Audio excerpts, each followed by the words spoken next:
नमस्कार दोस्तों, स्वागत है आपका मेरे चैनल गुरु अमृत कहानियाँ पर।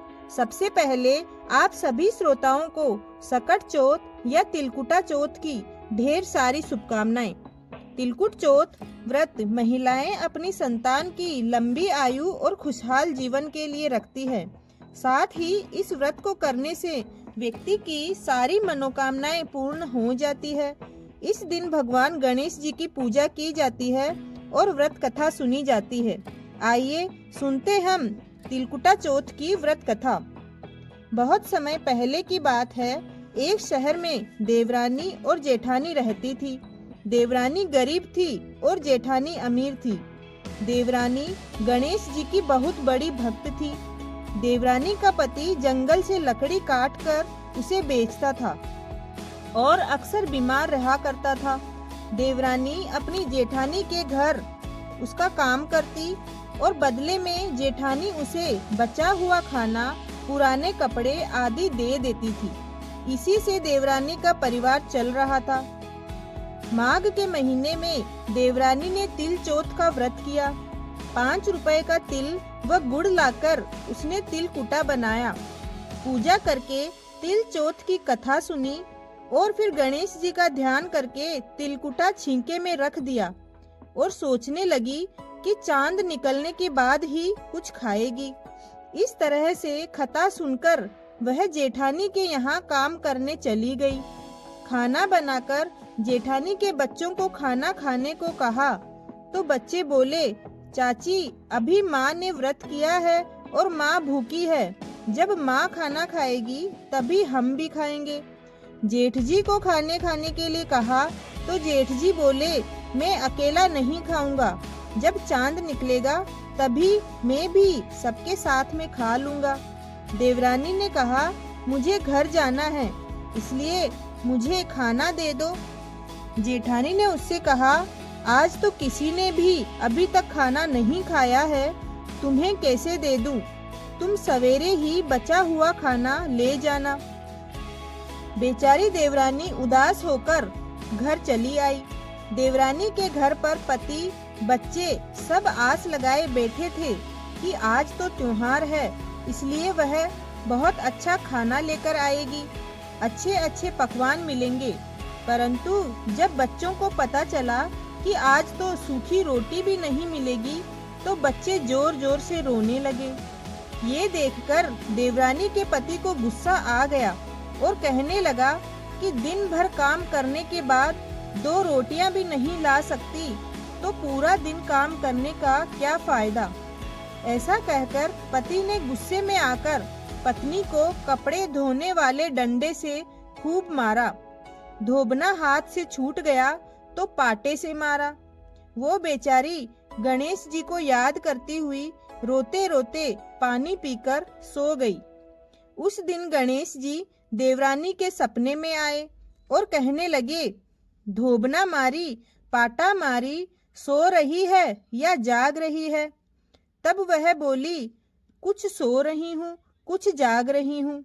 गणेश जी बोले, मुझे बहुत भूख लगी है, खाने के लिए कुछ दे दो।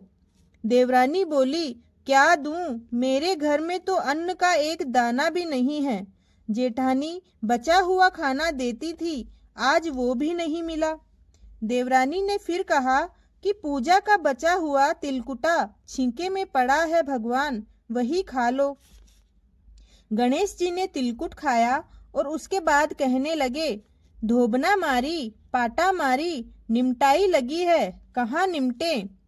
उसने कहा, यह पूरी झोपड़ी खाली पड़ी है, आप कहीं भी जा सकते हैं, जहाँ इच्छा हो वहाँ निमट लो। फिर गणेश जी बोले, अब कहाँ पहुँचूं? अब देवरानी को बहुत गुस्सा आया। कहने लगे, कब से तंग किए जा रहे हो भगवान, आपकी जहाँ इच्छा हो वहाँ पहुँच लो, मेरे सिर पर पहुँचो। और कहा। देवरानी जब सुबह उठी तो यह देखकर हैरान रह गई कि पूरा घर हीरों और मोतियों से जगमगा उठा है। सिर पर जहाँ विनायक जी ने पोछनी करके गए थे, वहाँ हीरे के टीके और बिंदी जगमगा रहे थे। इसके बाद देवरानी जेठानी के यहाँ काम करने नहीं गई। जेठानी ने बहुत देर तक राह देखी। फिर बच्चों को देवरानी को बुलाने के लिए कहा कि जाओ और चाची को बुला कर लाओ कि घर का सारा काम पड़ा है। जेठानी ने सोचा कल खाना नहीं दिया था, इसीलिए शायद देवरानी बुरा मान गई होंगी। बच्चे बुलाने गए और बोले, चाची चाची चलो, माँ ने बुलाया है, घर का सारा काम पड़ा है। दुनिया में चाहे कोई मौका चूक जाए, पर देवरानी जेठानी आपस में कहने का मौका नहीं छोड़ती। देवरानी ने कहा, बेटा बहुत दिन तेरी माँ के यहाँ काम कर लिया, अब तुम अपनी माँ को ही मेरे यहाँ काम करने भेज दो। बच्चों ने घर जाकर माँ से कहा कि चाची का पूरा घर हीरों और मोतियों से जगमगा उठा है माँ। जेठानी दौड़कर देवरानी के घर गई और पूछा कि यह सब कैसे हो गया। देवरानी ने जेठानी को सब बता दिया जो भी उसके साथ हुआ था। घर लौटकर जेठानी ने कुछ सोचा और अपने पति से कहने लगी, सुनिए, आप मुझे कपड़े धोने के धोबने से मारें और पाटे से मारो। उसका पति बोला, भली मानस, मैंने तो कभी तुम पर हाथ भी नहीं उठाया, मैं तुम्हें धोबने और पाटे से कैसे मार सकता हूँ। वो नहीं मानी और जिद करने लगी। मजबूरन पति को उसे मारना पड़ा। मार खाने के बाद उसने ढेर सारा घी डालकर चूरमा बनाया और छींके में रख दिया और फिर वह सो गई। रात को बिंदायक जी जेठानी के सपने में आए और कहने लगे कि उन्हें भूख लगी है, मैं क्या खाऊं। तब जेठानी ने कहा, हे भगवान गणेश, आप मेरी देवरानी के घर पर एक चुटकी सूखा तिलकुट खाया था आपने। मैंने तो बहुत सारा घी डालकर चूरमा बनाया है और उसे छींके में रखा है, फल और मेवे भी रखा है, आप चाहें जो खा लो। गणेश जी बोले, अब मुझे निमटाई लगी है, कहाँ निमटूं। जेठानी बोली, उसके यहाँ एक झूठी टूटी हुई झोंपड़ी थी, मेरे यहाँ बहुत बड़ा महल है, जहाँ आपका मन करे वहाँ निमटो। फिर गणेश जी ने कहा, अब पहुँचूं कहाँ। वो बोली, मेरे ललाट पर बड़ी सी बिंदी लगाकर पहुँच लो भगवान।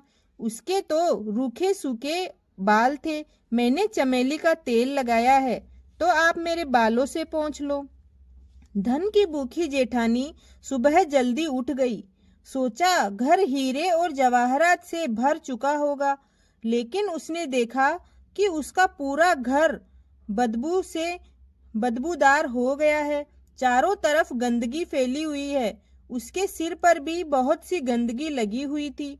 उसने कहा, हे गणेश जी महाराज, ये आपने क्या किया, मुझसे रूठे और देवरानी पर टूटे। जेठानी ने घर की सफाई करने लगी। बहुत कोशिश की, परंतु गंदगी और ज्यादा फैलती गई। जेठानी के पति को मालूम चला तो वो भी बहुत गुस्सा हुआ और बोला, तेरे पास इतना सब कुछ था, फिर भी तेरा मन नहीं भरा। परेशान होकर चौथ के बिंदायक जी से मदद की विनती करने लगी। बोली, भगवान गणेश, मुझसे बड़ी भूल हुई, मुझे क्षमा करो। बिंदायक जी ने कहा, देवरानी से जलन के कारण जो तूने किया है उसी का फल तुझे मिला है। अब तू अपने धन से आधा उसे देगी, तभी यह सब कुछ साफ होगा। उसने आधा धन तो बांट दिया, किंतु मोहरों की एक हांडी चूल्हे के नीचे गाड़ रखी थी। उसने सोचा किसी को पता नहीं चलेगा और उसने उस धन को नहीं बांटा। जेठानी ने गणेश जी से कहा कि हे चौथ बिंदायक जी, अब तो अपना ये बिखराव समेटो। वे बोले, पहले चूल्हे के नीचे गाड़ी हुई मोहरों की हांडी और ताक में रखी हुई सुई की भी पांति करो। इस प्रकार बिंदायक जी ने सुई जैसी छोटी चीज का भी बंटवारा करवा कर अपनी माया समेटी और देवरानी को टूटे। हे गणेश जी महाराज, जैसे आपने देवरानी पर कृपा करी, वैसी सब पर करना। कहानी कहने वाले, सुनने वाले और हुंकारा भरने वाले सब पर कृपा करना, किंतु जेठानी को जैसी सजा दी वैसी किसी को मत देना। बोलो गणेश जी महाराज की जय जय। तिलकुटा चौथ पर सुनी जाने वाली और सभी व्रत में सुनी जाने वाली गणेश जी की यह पौराणिक कथा। एक बुढ़िया थी, वह बहुत ही गरीब और दृष्टिहीन थी। उसके एक बेटा और बहू थे। वह बुढ़िया सदैव गणेश जी की पूजा किया करती थी। एक दिन गणेश जी ने सोचा कि इसके पूजा भक्ति का इसको फल दिया जाए। गणेश जी प्रकट होकर उस बुढ़िया से बोले, बुढ़िया माई, तू जो चाहे वो मांग ले। बुढ़िया बोली, मुझे तो मांगना नहीं आता भगवान, कैसे और क्या मांगू? तब गणेश जी बोले, अपने बहू और बेटे से पूछ कर मांग ले। तब बुढ़िया ने कहा, ठीक है भगवान। गणेश जी ने कहा, मैं कल फिर आऊंगा, तुम मुझसे कहना, मैं तुम्हें तुम्हारा मन चाहा वर दूंगा। तब बुढ़िया ने अपने बेटे से कहा, गणेश जी कहते हैं तू कुछ मांग ले, बता बेटा मैं क्या मांगू? पुत्र ने कहा, माँ तू धन मांग ले। बहू से पूछा तो बहू ने कहा, नाती मांग ले, पोता मांग ले। तब बुढ़िया ने सोचा कि ये तो अपने अपने मतलब की बात कह रहे हैं। अतः उस बुढ़िया ने पड़ोसिनों से पूछा तो उन्होंने कहा, बुढ़िया माई, तू तो थोड़े दिन और जिएगी, क्यों तू धन मांगे और क्यों ही नाती पोते मांगे? तू तो अपने आंखों की रोशनी मांग ले, जिससे तेरी जिंदगी आराम से कट जाए। इस पर बुढ़िया बोली, हे भगवान। जब गणेश जी उसके सामने प्रकट हुए तब बुढ़िया ने गणेश जी से कहा, प्रभु यदि आप मुझसे प्रसन्न हैं तो मुझे 9 करोड़ की माया दे, निरोगी काया दे, अमर सुहाग दे, आंखों की रोशनी दे, नाती दे, पोता दे और सब परिवार को सुख दे और अंत में मोक्ष दे।